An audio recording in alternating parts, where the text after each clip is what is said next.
mensaje comienza. Cometimos un error. Esa es la verdad simple e innegable del asunto, por dolorosa que sea. El fallo no estaba en nuestros observatorios, porque esas máquinas eran tan perfectas como podíamos hacer, y nos mostraban solo la luz sin filtrar de la verdad. El fallo no estaba en el predictor, porque es un dispositivo de lógica pura e infalible, que convierte datos en bruto en información significativa sin la mancha de la emoción o el sesgo. No, el fallo estaba dentro de nosotros, los orquestadores de este desastre, los seres sintientes que se creían superiores a tales fallas. Nosotros somos los responsables. Comenzó hace poco tiempo, como se miden estas cosas, hace menos de 6 de Eli, aunque sospecho que nuestros sistemas de medición significarán muy poco para cuando alguien reciba esta transmisión. Detectamos débiles señales de radio de una inteligencia floreciente 214 de Elis hacia afuera del núcleo galáctico, a medida que viajan los fotones. Al principio, toscas y desestructuradas, estas transmisiones filtradas rápidamente crecieron en complejidad y fuerza, al igual que los mensajes que transmitían.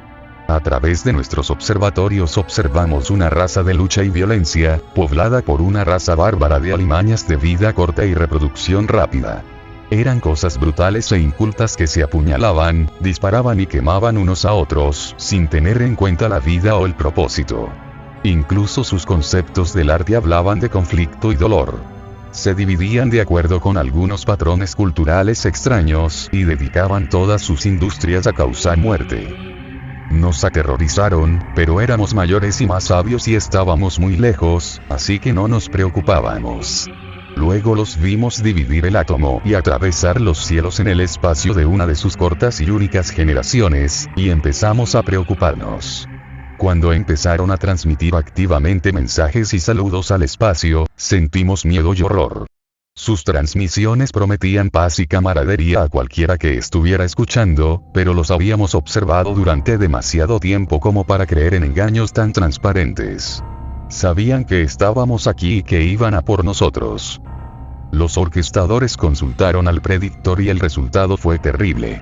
Se multiplicarían, crecerían y saldrían de su sistema natal como una marea incontable de gusanos devoradores, consumiendo todo lo que se interpusiera en su camino. Podrían ser 6-8 de Elis, pero nos destruirían si no los controlamos. Con caparazones doloridos, decidimos actuar y sellamos nuestro destino. El don de la misericordia medía 4 pasos de largo y tenía una boca de 4 de ese diámetro, llena de muchos pesos de 4 en maquinaria, combustible y lastre.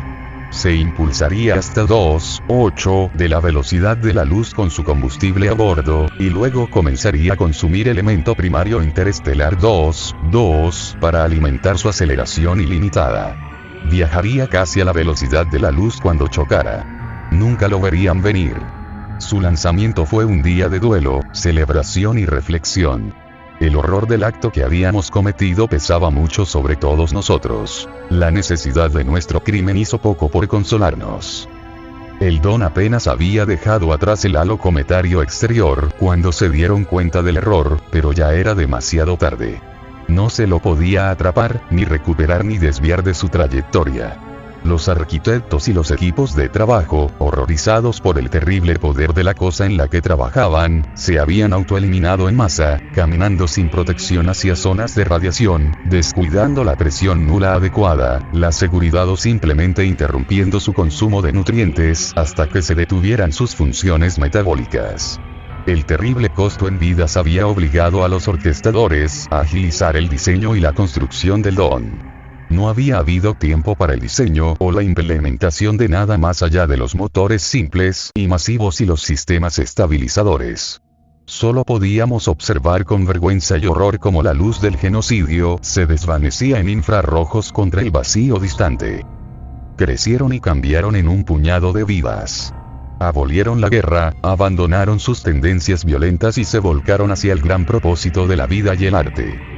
Los vimos rehacerse primero a sí mismos, y luego a su mundo.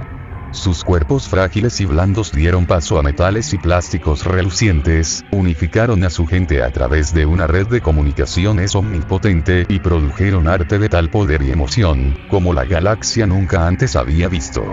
Oh, De nuevo, gracias a nosotros. Convirtieron su mundo natal en un paraíso, según sus estándares, y muchos 16 de ellos se derramaron en el sistema circundante con una rapidez y un vigor que solo podríamos envidiar. Con cuerpos construidos para sobrevivir a todos los entornos, desde la superficie iluminada por el día de su mundo más interior, hasta la atmósfera de su gigante gaseoso más grande y el frío vacío entre ellos, se propusieron esculpir su sistema para convertirlo en algo hermoso. Al principio pensamos que eran simples mineros, que despojaban a los planetas rocosos y las lunas de recursos vitales, pero luego comenzamos a ver el propósito de su construcción, las obras de arte talladas en cada superficie y trazadas a través del sistema en luces brillantes y estelas de fusión danzantes. Y aún así, nuestro terrible don se acercaba. Tenían menos de 2 de hélice para verlo, siguiéndolo tan de cerca en la cola de su propia luz. En ese tiempo, o tan breve incluso para sus fugaces vidas, más de 10 seres conscientes se prepararon para la muerte. Los amantes intercambiaron últimas palabras, separados por mundos y la tiranía de la velocidad de la luz.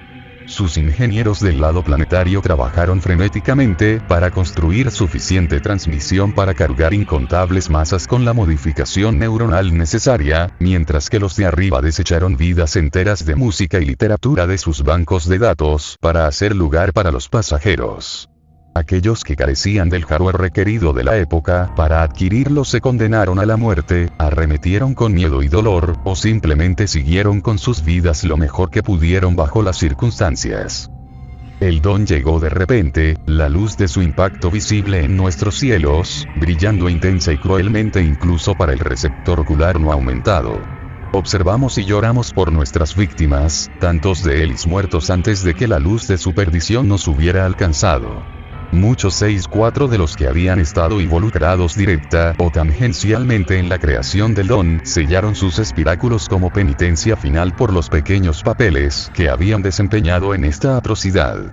La luz se atenuó, el polvo se disipó y nuestros observatorios volvieron a centrarse en el lugar donde su brillante mundo azul había estado colgado en el vacío, y solo encontraron polvo y el pálido brillo de una luna huérfana, envuelta en una delgada y ardiente voluta de atmósfera que una vez había pertenecido a su progenitora. La radiación y la metralla relativista habían arrasado gran parte del sistema interior, y trozos de roca fundida del tamaño de un continente arrastraban a gritos fantasmas hacia el exterior a velocidades de escape interestelares, condenados a vagar por el gran vacío durante una eternidad. El daño era apocalíptico, pero no completo. De las sombras de los mundos exteriores surgieron diminutos puntos de luz, miles de estelas de fusión de naves individuales y naves de mundos y todo lo que había entre medio, muchos 16 de supervivientes en carne y acero y bancos de memoria, listos para reconstruirse. Durante unos momentos sentimos alivio, incluso alegría, y nos invadió la esperanza de que su cultura y su arte sobrevivirían al terrible golpe que les habíamos asestado. Entonces llegó el mensaje, enfocado con precisión hacia nuestra estrella, transmitido simultáneamente por cientos de sus naves. Sabemos que estás ahí y vamos a por ti. Mensaje finalizado.